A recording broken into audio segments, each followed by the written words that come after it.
여러분들 아마 살아오면서 감정 기복이 굉장히 심한 그 분들 아마 경험이 좀 있으실 거예요. 그런 분들을 대하고 그런 분들을 만난 경험이 있을 것입니다.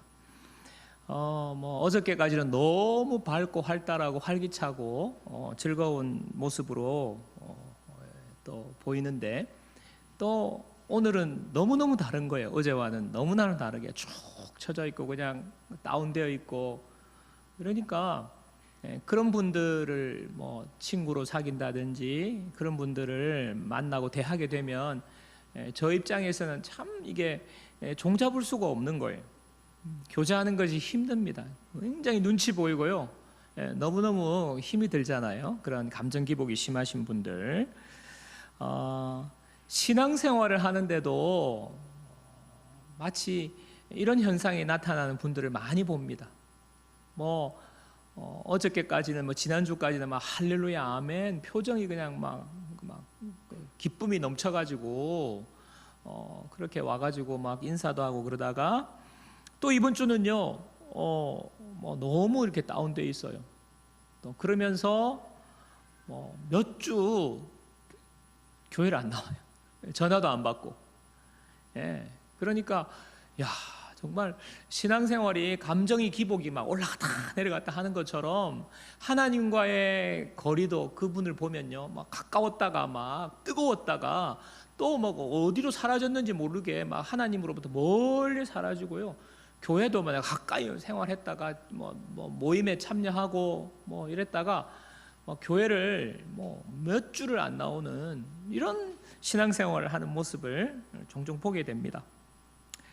혹시 여러분은 어떠십니까? 지금 여러분 이야기한다고 생각하는 분은 혹시 없으신가요? 제가 목회자로서 이런 분들 만나서 이야기해 보면요, 대화해 보면요, 자기들이 이제 영적으로 굉장히 뭔가를 열심히 하고 잘하고 있을 때는 하나님과의 관계도 굉장히 가깝게 느껴진다고 말합니다. 그리고 열심을 내고요, 업이 되어 있어요. 하나님이 좋아하신다고 생각하고 그들이 기뻐합니다. 그러다가 무슨 일이 좀 있어서 힘든 일을 겪거나 안 좋은 일이 생기거나 또 바빠서 영적인 활동을 열심히 못하고 기도해도 못 오고 예배도 좀 빠지고 또 큐티도 못하고 이렇게 또 봉사도 못하고 소홀하면 금방 슬럼프에 빠지는데, 내가 잘 못하기 때문에 하나님이 나를 싫어하실 거야. 하나님과의 관계가 그냥 너무너무 분위기가 다운돼 버리는 것입니다. 신앙생활이 참 무너지는 것입니다. 그분들의 말 속에 뭐가 지금 기준이 되어 있냐면요, 내가 어떻게 행동하고 내가 어떻게 살아가느냐에 따라서 그분들의 삶의 모습이, 하나님과의 관계가, 신앙생활의 어떤 하나님과의 친밀도가 결정이 되어버리는 것입니다. 그 이유예요. 그 이유. 다른 거 없어요. 우리가 좋은 모습 보이고 행동을 잘하면 하나님을 감동시키고 하나님을 만족시켜서 내 생활도 만족이 되고 내 신앙도 그냥 좋은 거라고 스스로 만족하게 됩니다. 그리고 내가 뭔가 좀 잘못하면, 부족함이 있으면, 죄 지으면, 실수하면 하나님 싫어하실 거야. 하나님을 만족시킬 수 없다고 생각하고 모든 것 다 무너지는 거죠. 여러분, 이런 현상에 대해서 여러분은 어떻게 생각하십니까? 이런 현상이 맞습니까? 하나님 우리의 모습에 따라서 은혜를 주셨다가 하나님 우리의 모습 보고 또 마음에 안 들면 은혜를 안 주시고, 하나님 이런 분이신가요? 여러분, 오늘 말씀은 어떻게 우리가 하나님 앞에 더 가까이 나아갈 수 있는지, 날마다 하나님의 은혜를 변함없이 받으면서 누릴 수 있는지. 여러분, 앞에서 만약에 우리가 감정 기복이 심한 것처럼 내 삶의 모습에 따라서 하나님 좋아하시고 싫어하시고 이러면 어떻게 우리가 항상 기뻐할 수 있겠어요? 하나님 말씀의 은혜, 하나님 항상 기뻐하라고. 어떻게 항상 기뻐할 수 있겠습니까? 내 모습을 보면 기뻐할 수가 없는 거예요. 오늘 말씀을 통해서 어떻게 우리가 하나님을 더 가까이 갈 수 있는지, 하나님과의 깊은 관계를 지속적으로 누릴 수 있는지, 감정 기복이 왔다 갔다 하는 것처럼 우리의 신앙생활이 그렇게 오르락내리락 하지 않고 하나님의 은혜를 변함없이 누릴 수 있는지 오늘 말씀을 통해서 우리가 살펴보기를 원합니다.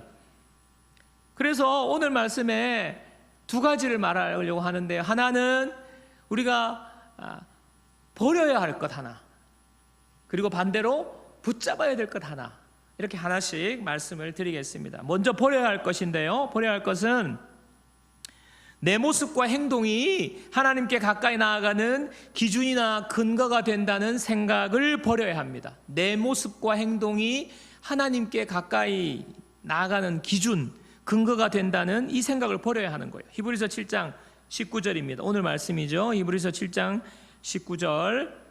율법은 아무것도 온전하게 못할지라 이에 더 좋은 소망이 생기니 이것으로 우리가 하나님께 가까이 가느니라. 자, 이 말씀에 율법은 아무것도 온전하게 못한다고 말합니다.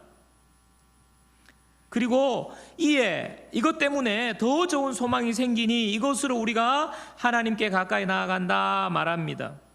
지금 이 구절에서 두 가지를 단정적으로 말하는 게 두 가지예요. 첫 번째는 뭡니까? 율법은 아무것도 온전하게 못한다. 율법으로는 하나님께 가까이 나갈 수 없다. 결론처럼 단언하는 내용이에요. 율법은 아무것도 온전하게 못하고 율법으로는 하나님께 나아갈 수 없다는 거예요. 자, 19절의 말씀이 지금 오늘 말씀의 마지막인데 11절부터 18절까지 내용을 보면 여러분 좀 이해가 어려울 수도 있지만은 핵심은 하나예요. 멜기세덱과 같은 제사장이신 예수님이 계신다는 것, 그 이야기 하고 있어요. 이 이야기는 멜기세덱과 같은 예수님은 조금 뒤에 제가 말씀드리기로 하고, 먼저 우리가요 율법이 뭔지, 제사제도가 뭔지, 제사장을 왜 주셨는지, 율법은 온전하게 못한다고 했잖아요. 율법에 대해서 좀 간단하게 설명을 드리면요, 율법과 제사제도는요 하나님께서 이스라엘 백성에게 주신 거예요. 왜 주셨습니까? 왜 율법과 제사제도를 주셨습니까? 태초에 하나님께서 인간을 창조하셨어요. 하나님과 교제하며 살도록 하나님의 형상을 따라 우리를 만드셨어요. 그런데 아담과 하와가 하나님의 명령을 어겼습니다. 여러분, 하나님의 명령 어긴 건 뭐였죠? 선악과 따먹지 말라는 거예요. 여러분, 하나님의 명령, 선악과 따먹지 말라는 그 따먹은 것, 그거 뭐 절도죄, 그 절도죄를 하나님이 말씀하시는 것이 아닙니다. 그 행동은 뭐냐 하면 단순히 선악과를 따먹은 것, 몰래 따먹은 것, 절도죄의 문제가 아니라 그 행동 속에는 뭐가 포함되어 있냐면요, 나는 이제 하나님 없어도 돼. 하나님 없어도 잘 살 수 있어. 하나님이 왜 필요한데? 내가 얼마나 이렇게 위대하고 똑똑하고 뭐든지 해결할 수 있는, 내 힘으로 다 할 수 있는데 하나님은 없어도 돼. 하나님과 관계를 부인하는 거예요. 하나님의 존재를 부인하는 거예요. 이 생각이 들어오니까 그 생각의 결과로 하나님 명령 어긴 겁니다. 하나님 무시한 겁니다. 여러분, 이것이 죄의 본질이에요. 하나님을 부인하는 것, 하나님 없어도 잘 살 수 있다는 생각, 그것이 바로 죄의 본질입니다. 여러분, 그렇게 되고 어떻게 됐어요? 잘 살게 되었어요? 아니에요. 아담과 하와의 삶에 죽음이 들어오고 고통이 들어왔습니다. 하나님께서 원래 우리를 창조하실 때 우리에게 죽음을 경험하게 하시려고, 고통을 주시려고 우리를 창조하신 게 아니에요. 하나님과 영원히 교제하고 하나님의 영광에 우리를 참여하게 하시려고, 하나님이 뭐가 부족하셔서, 우리의 도움이 필요하셔서 아니에요. 하나님의 영광에 함께 우리를 끼워주시려고 하나님 우리를 창조하신 겁니다. 그런데 인간이 하나님 부인하고 하나님 없어도 된다고 하나님 명령 어기고 떠나면서 모든 하나님의 영광으로부터 멀어지게 된 거예요. 하나님의 영광으로부터 멀어진 것이 고통이 온 것이고요, 하나님의 영광으로 멀어진 것이 우리에게 죽음이 있는 것입니다. 로마서 3장 23절이 그것을 말하고 있습니다. 모든 사람이 죄를 범하였음에 하나님의 영광에 이르지 못하더니. 여러분, 모든 사람이 죄 때문에 하나님을 부인하고 하나님부터 멀어져서 하나님의 영광으로부터 멀어졌습니다. 그런데 하나님께서요 그대로 내버려 두시지 않으시고 그것이 끝 이렇게 아니하시고 우리를 구원하시려고, 우리를 회복하시려고 하나님께서 택하신 모델이 바로 이스라엘 백성이에요. 왜 사람들은요, 왜 이스라엘 종교를 왜 우리가 믿어야 되냐? 근데 이스라엘은요 이스라엘 그 나라를 위해서 하나님이 그렇게 오신 것이 아니라 인간을 위해서 하나님이 이스라엘이라는 백성을 하나님이 샘플로 보여주시는 거예요. 이스라엘 백성을 샘플로 삼아서 하나님께서 구원하십니다. 이스라엘 백성이 하나님을 떠난 인간이 얼마나 비참한지, 얼마나 고통 속에서 얼마나 하나님의 영광으로 떨어져 있는지를 단적으로 보여주는 그 현장이 바로 이스라엘 백성이 애굽에서 종노릇 하는 거예요. 여러분, 이스라엘 백성이 애굽에서 종노릇 했잖아요. 노예로 살았잖아요. 우리 모두는 죄의 종, 죽음의 종, 사망의 종, 자유가 없이 종노릇하는 그런 인간의 비참한 모습이 바로 이스라엘 백성의 상태인데, 그 애굽에서 노예 생활하던 이스라엘 백성들을 하나님께서 구원해 내셨어요. 구원해 내셔서 그러고 난 다음에 하나님께서 율법을 주셨어요. 너희들 이렇게 살아야 돼. 나와 이제 교제하면서 나와 함께 사는 거야 하고 율법을 주셨어요. 이 세상의 법을 따르지 않고 하나님의 법을 따르라고 주셨는데, 그 율법이 바로 구약의 율법 아닙니까? 유대인들이요, 이 율법을 총 정리를 했어요. 율법을 정리하니까 613개의 율법으로 정리가 되는 거예요. 유대인들이 지금 정리했습니다. 그 중에 무엇 하라는 명령이 248개예요. 248개, 무엇 하라. 그리고 무엇 하지 말아라, 이거 하면 안 돼가 바로 365개예요. 그래서 총 613개의 율법을 하나님 주셨다고 정리를 했는데, 여러분, 이것이 바로 하나님께서 이제 너희들 이렇게 살아야 돼 라고 우리에게 요구하시는 삶인데, 그 삶을 정리하면 뭐냐? 마태복음 5장 48절. 그러므로 하늘에 계신 너희 아버지의 온전하심과 같이 너희도 온전하라. 너희가 이제 온전한 삶을 살아야 돼. 율법 613개. 그런데 여러분, 이스라엘이 어땠을까요? 야, 이제는 우리가 구원받았어. 내가 이제 하나님의 자녀로 새롭게 살 수 있을 거야. 613개 율법을 매일매일 그것을 여러분 지키려고 생각해 보세요. 잘 지킬 수 있겠습니까? 안 되는 거예요. 612개를 다 지켰어요. 근데 하나 어겼어요. 그러면 여러분, 율법 어긴 겁니다. 죄 지은 겁니다. 여러분, 이 율법 속에는 우리가 행동으로 하지 말아야 할 것도 있지만은요, 마음으로 하지 말아야 될 것들도 많습니다.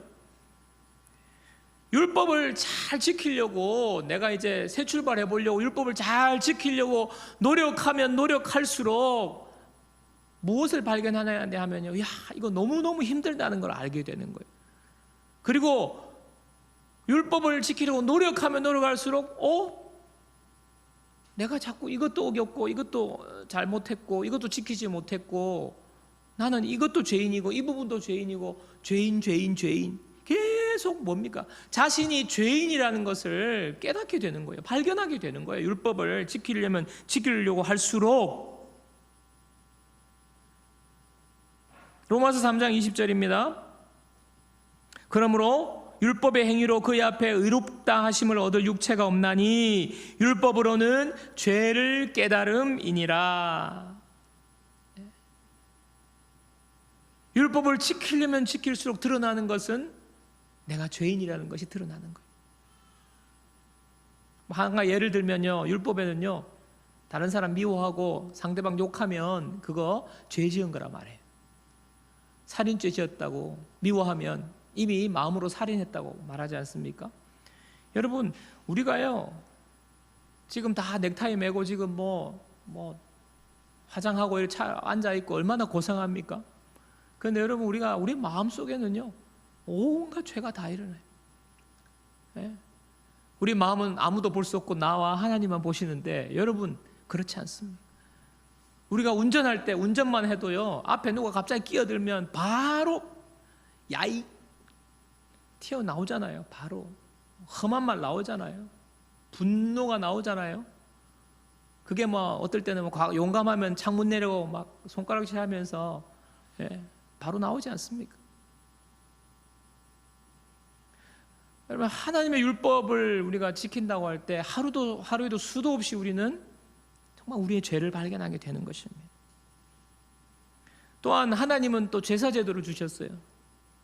율법도 주시고 그 가운데 제사제도를 주셨는데 뭐냐면 하나님 앞에 나올 수 있는데 하나님에 나올 때 짐승을 끌고 와가지고 그 짐승을 잡아 죽여서 그 제물을 드린 뒤에 하나님 앞에 나올 수 있다는 거예요. 근데 여러분, 제물은요 자기가 짐승을 끌고 와야 돼요. 양 한 마리, 염소 한 마리, 또 뭐 어떤 경우는 소를 한 마리 자기가 끌고 옵니다. 끌고 와가지고 자기가 죽여야 돼요. 자기가. 예, 짐승 잡기 전에 뭐 합니까? 안수해요. 예, 양의 머리에 손을 얹습니다. 내가 손을 얹고 양 머리에 손을 얹고 뭐 해요? 내가 하나님 이 죄 지었습니다. 이런 죄 지었습니다. 내가 누구를 미워했습니다. 거짓말했습니다. 이 죄를 여기에 양에게 다 지금 옮기는 거예요. 옮기는 거. 그런 다음에 잡잖아요. 목을 땁니다. 피를 흘립니다. 각을 뜨죠. 껍질을 벗기고 그렇게 각을 떠요. 그러면요 여러분, 피비린내가 진동을 해요. 그리고 한 마리 딱 각을 뜨니까 그냥 껍질 다 벗겨야 되고 내장 다 뭐 안에 있는 기관 다 긁어내야 되고, 그러다 보면 다 잡고 나면 어떻게 돼요? 우리 아이들 물감놀이 한 것처럼 피범벅이 되는 거예요. 온몸에, 손에, 얼굴에 피 튀기고. 여러분 상상해 보십시오. 내가 그렇게 제사를 준비해서 짐승을 잡는데 무슨 생각이 들겠어요? 무슨 생각이? 야, 진짜 이렇게까지 죄를 씻고 하나님 앞에 가야 되는구나. 죄인은 하나님 앞에 갈 수 없구나. 피를 흘려야, 생명으로 피를 흘려야 내가 하나님 앞에 갈 수 있구나. 내 생명이 날마다 죽는 거예요. 내 목숨이 죄 때문에. 결론적으로 말할 때 우리가 율법의 행위로는, 우리의 어떤 모습이나 우리의 행동으로는 하나님을 만족시킬 수 없다는 거예요. 하나님 앞에 나아갈 수 없다는 거예요. 여러분, 불교계의 성철 스님이라고 여러분 이름은 한 번씩 다 들어보셨을 건데, 이분이 참 놀라운 분이라고 합니다. 왜냐하면 이분이 살아계실 때에 10년 동안에 장좌불화라는 수행을 한 거예요. 10년 동안이나 장좌, 길게 앉았다는 거죠. 불화, 들어눕지 않았다는 겁니다. 혼자 골방에서, 이 스님이 혼자 골방에서 10년 동안 가부좌를 들고 가만히 앉아서 10년 동안 아무 말 하지 않고 무건수행했다는 거예요. 밤에 잠도 앉아서 자고. 정말 대단하지 않습니까? 이렇게 수행하고 어떻게 보면 해탈에 이르려고, 하나님께 나아가려고, 구원받으려고, 우리말로 하면 이렇게 하려고 10년 동안 장좌불화 수행을 하고, 이 스님이 살아계실 때 마지막에 돌아가기 전에 한 말이 있습니다. 잘 들어보세요. 이분이 이렇게 말했다고 합니다. 내 죄는 산보다 높고 바다보다 깊은데 내 어찌 감당하랴. 우리는 구원이 없다. 내 죄값을 해결할 자가 없기 때문이다. 10년 동안 마음을 그냥 다스리면서 자기 마음을 죄로부터 벗어나려고 10년 동안 아무 말도 하지 않고 골방에 혼자 앉아가지고 모든 죄가 될 만한 눈에 들어오는 것들은 다 차단하고 10년 동안 장좌불화했지만 내 죄는 산보다 높고 바다보다 깊은데 내 어찌 감당하랴. 우리는 구원이 없다. 죄값을 해결할 자가 없기 때문이다. 그럼 결론이 무엇입니까? 내 노력과 내 힘과 어떤 수행과 내 온 전심을 다하여도 죄를 해결할 수 없다는 거예요. 죄값을 해결할 수 없다는 것입니다. 우리가 율법적인 측면에서 볼 때, 어떻게 보면 어떤 노력적인 측면에서 볼 때 내 마음을 다스리고 해탈에 이르려는 노력적인 측면에서 볼 때 어떻게 우리가 이분보다 절대로 나을 수가 없어요. 그분의 그냥 옷자락도 잡을 수 없을 만큼 우리는 수준이 안 되는데, 여러분 그렇게만 비교해봐도 그런 분도 율법으로 죄를 해결할 수 없다는데, 여러분 우리가 어떻게 내 노력으로, 내 순종으로, 내가 열심을 내어서 내가 하나님께 만족할 수 있고, 하나님께 만족하니까 나는 하나님께 가까이 나갈 수 있고, 반대로 내가 잘 못하면 하나님을 만족시키지 못하고 하나님 나를 용납하지 않으신다, 이런 생각, 내 모습과 행동이 기준이 되어서 하나님께 나아갈 수 있고 없고, 이런 생각이 어떻게 여러분 우리가 가질 수 있냐는 말입니다.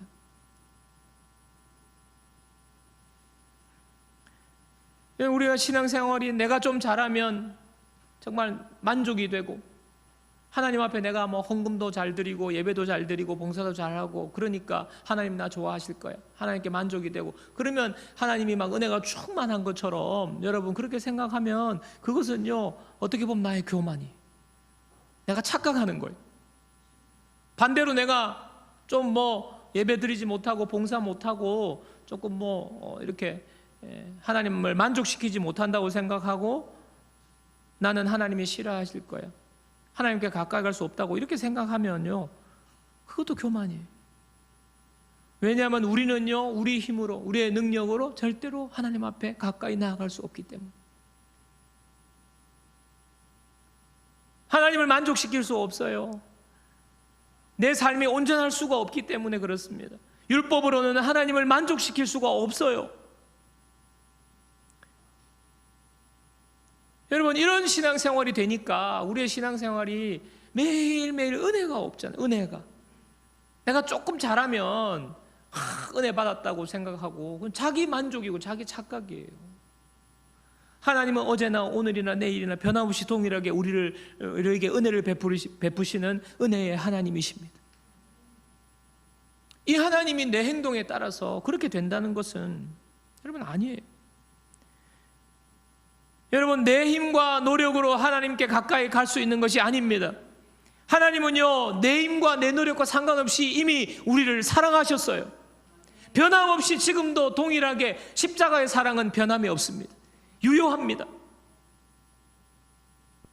여러분, 지금 그 모습 그대로 하나님은 사랑하실 수 있을 만큼 충분해요. 십자가의 사랑은 충분합니다.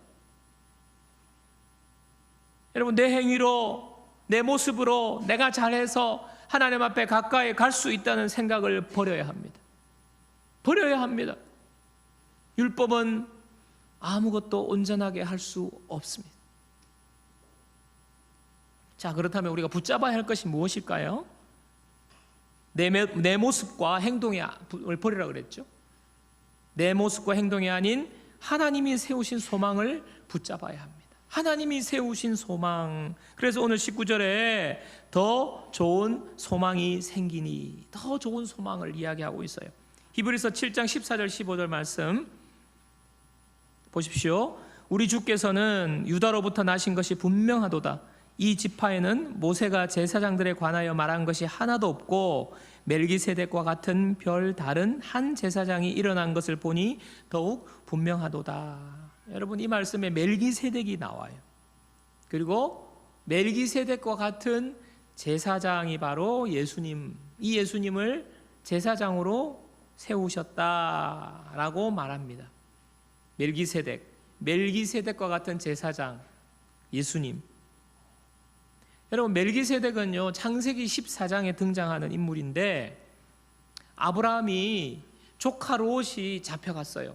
다른 이방 족속이 쳐들어와가지고 롯을 잡아갔는데, 아브라함이 집에서 자기 군대를 데리고 가서 조카 롯을 구해오잖아요. 그 구해오는 길에 멜기세덱이 영접을 나오게 되는 바로 그 이야기가 창세기 14장에 나옵니다. 창세기 14장 18절 보세요. 창세기 14장 18절. 살렘 왕 멜기세덱이 떡과 포도주를 가지고 나왔으니, 아브라함을 영접 나온 거예요. 그는 지극히 높으신 하나님의 제사장이었더라. 멜기세덱에 대한 소개, 살렘 왕이라는 거예요. 살렘 왕. 그 다음에 지극히 높으신 하나님의 제사장이라고 소개합니다. 그것밖에 소개가 되지 않아요. 그리고 오늘 히브리서 7장 3절에 우리가 읽고 있는 히브리서 7장 3절을 보면 또 이렇게 소개합니다. 자, 히브리서 7장 3절 보세요. 아버지도 없고 어머니도 없고 족보도 없고 시작한 날도 없고 생명의 끝도 없어 하나님의 아들과 닮아서 항상 제사장으로 있느니라. 멜기세덱을 히브리서 기자는 이렇게 말하고 있어요. 여러분, 살렘 왕인데 아브라함 앞에 지금 영접을 나온 거잖아요. 왕이. 그런데 아버지도 없대요. 어머니도 없대요. 족보도 없대요. 시작한 날도 없고 생명도 끝도 없고. 정말 신비한 존재 아닙니까? 신비로운 존재라고밖에 할 수 없어요. 우리가 이해할 수 없는 신비로운 존재인 멜기세덱, 하나님의 영원한 제사장. 근데 이 멜기세덱을 왜 소개합니까? 왜 소개합니까? 제사장이 있는데 그 제사장 멜기세덱과 같이 같은 분으로, 같은 존재로 제사장 되신 분이 예수님이다라는 걸 소개하는 거예요. 무슨 말입니까? 율법에 따라서 제사장은요, 레위 지파에서 제사장이 나오는 거예요. 인간의 몸으로 레위 지파의 제사장이 있으면 그 아들이 또 제사장이 되고 이렇게 되는데, 지금 예수님은요, 그 인간의 족보를 따라서, 사람의 족보를 따라서 그런 제사장이 아니라는 거예요. 율법으로부터 완전히 하나님께서 따로 영원한 하나님께서 제사장을 세우셨다라고 이야기합니다. 그래서 19절 말씀 다시 한번 보세요. 히브리서 7장 19절, 율법은 아무것도 온전하게 못할지라. 그렇죠? 그 율법에 뭡니까? 우리의 행동과 우리의 모습도 포함되어 있지만 제사 제도도 포함되어 있어요. 그렇죠? 제사장도 포함되어 있어요. 제사장 본인도 온전하게 못해요. 그렇기 때문에 이에 더 좋은 소망이 생기니 이것으로 우리가 하나님께 가까이 가느니라. 더 좋은 소망을 이야기하는데, 그 더 좋은 소망이 뭐예요? 그 더 좋은 소망이 바로 멜기세덱과 같이 제사장으로 오신 예수 그리스도. 이 예수 그리스도가 바로 더 좋은 소망이란 말입니다. 제사장인데 레위 지파를 따라서, 족보를 따라서, 사람의 완전하지 못한 사람의 태를 통하여서 온 제사장이 아니라 하나님께서 세우신 영원한 하나님의 제사장 예수 그리스도를 말하는 거예요. 불완전하지 않은 완전하신 분 예수 그리스도. 여러분, 예수님은요, 죄가 없으세요. 예수님은 하나님이시기 때문에 이 땅에 오셔서 아무런 죄가 없으세요. 하나님이시기 때문에 하나님과 늘 교제하시고 동행하시고 완전하신 분입니다.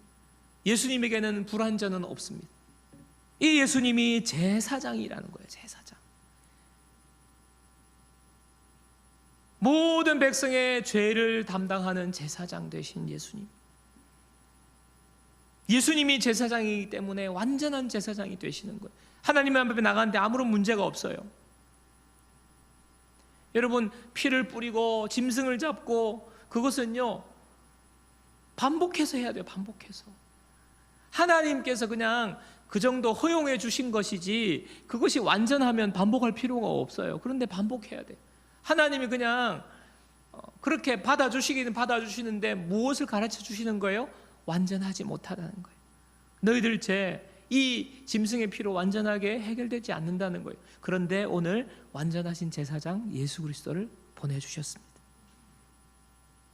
제가 미국에 한번 간 적이 있는데, 미국에 사역을 하고 참 특별한 기회를 좀 경험하게 됐는데, 그게 뭐냐면 미국의 미 국방성 펜타곤이라고 들어보셨습니까? 예, 오각형 모양의 그 미 국방성 펜타곤 있잖아요. 거기를 제가 방문하게 됐어요. 근데 사실 거기도 이제 뭐 우리가 지금 뭐 청와대 뭐 관람할 수 있는 것처럼 지금은 완전히 오픈됐지만, 옛날에는 왜 청와대 이렇게 관람할 수 있었어요. 옛날에도. 그 정도로 이제 미국 국방성 펜타곤도 관광객들에게 이렇게 그 예약을 받아서 대충 겉만 조금 볼 수 있는 코스가 있어요. 펜타곤에 그렇게 되어 있거든요. 그런데 저는 그거 검색하는데도 한 보안 검색을 한 3번 정도 해요. 뭐 소지품 다 맡겨야 되고, 또 통과하면 또 엑스레이 지나야 되고, 한 3번 정도, 막 얼마나 엄격한지 그렇게 통과하는데, 저는 일반 관광객이 들어가는 것보다 좀 더 아무나 들어갈 수 없는 곳까지 들어갈 수 있었습니다. 깊숙한 곳에 들어갔어요. 들어가니까 진짜 영화에 나오는 것처럼 투명 통유리로 되어 있는데, 저 멀리 막 PC가 있고요, 막 이렇게 영화에 나오는 그런 막 이렇게 띠리리리리 뭐 지구 모양도 얼핏 보이기도 하고, 그냥 분위기가 정말 좀 달라요. 왜냐하면 세계 최고의 그 미군 군대 국방력이지 않습니까? 그리고 전 세계를 지금 관할하는 군 통제 센터니까 뭐 어마어마한 거예요. 그 어마어마한데도 일부를 이제 보게 됐습니다. 야, 너무너무 신기하고 얼떨떨하고 이렇게 가는데 거기에 근무하는 그 사람들이 이렇게 자꾸 저를 이렇게 보는 거예요. 저 사람들이 왜 나를 쳐다보나? 왜 쳐다보지? 그러고 있는데 약간 바짝 긴장하고 그러고 있는데 한 분이 다가오더니 너 어떻게 여기 들어오게 됐냐고, 너 뭔데 여기 들어왔냐고 묻는 거예요. 제가 얼마나 당황을 했겠습니까? 당황을 한 이유는 제가 영어로 답을 할 수 없었기 때문에 당황했습니다. 너 어떻게 여기 들어왔어? 그러니까 너 들어올 수 없는데 이게 없는데 어떻게 들어왔냐고. 그래서 제가 뭐 순간 당황이 됐지만은 아무 일 없는 척하고 제가 옆에 있는 이분 때문에 이분이 나를 데리고 들어와서 나 이분 때문에 이곳까지 들어왔다. 그러니까 그분이 질문한 분이 이분을 보더니 오케이.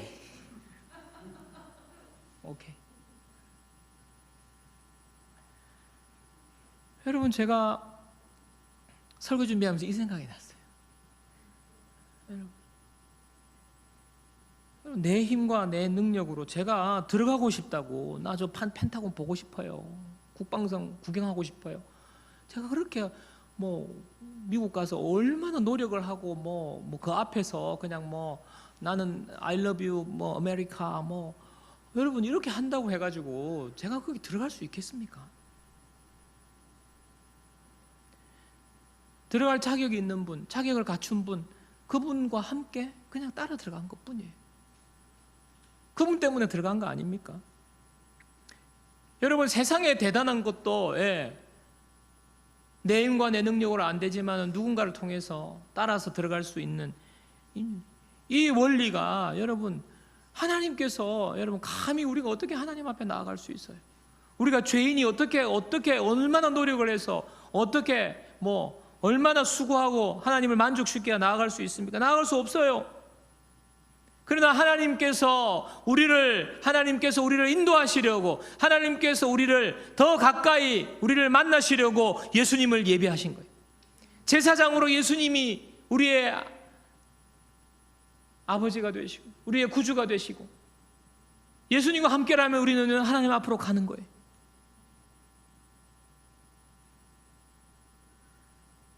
이것이 얼마나 놀라운 소망입니까? 우리는 하나님 앞에 갈 수 없는데 하나님으로 용납받을 수 없는데 하나님이 더 좋은 소망 예수 그리스도를 준비하셔서 우리를 함께 우리의 손잡고 하나님께로 인도해 주시는 거예요. 여러분 내가 죄인인 것을 알고요 내가 아무리 열심히 노력한다고 해도 소망이 내 모습과 행동을 보면요 소망이 없다는 것을 우리가 알 수 있잖아요. 신앙생활할 때 내 열심으로 잘해서 내가 애쓰고 노력해서 하나님 앞에 가까이 갈 수 있다고 이 생각하면요 얼마나 매일매일 실망이 되는지 몰라요. 좌절이 되는지 몰라요. 기쁨을 잃어버려요.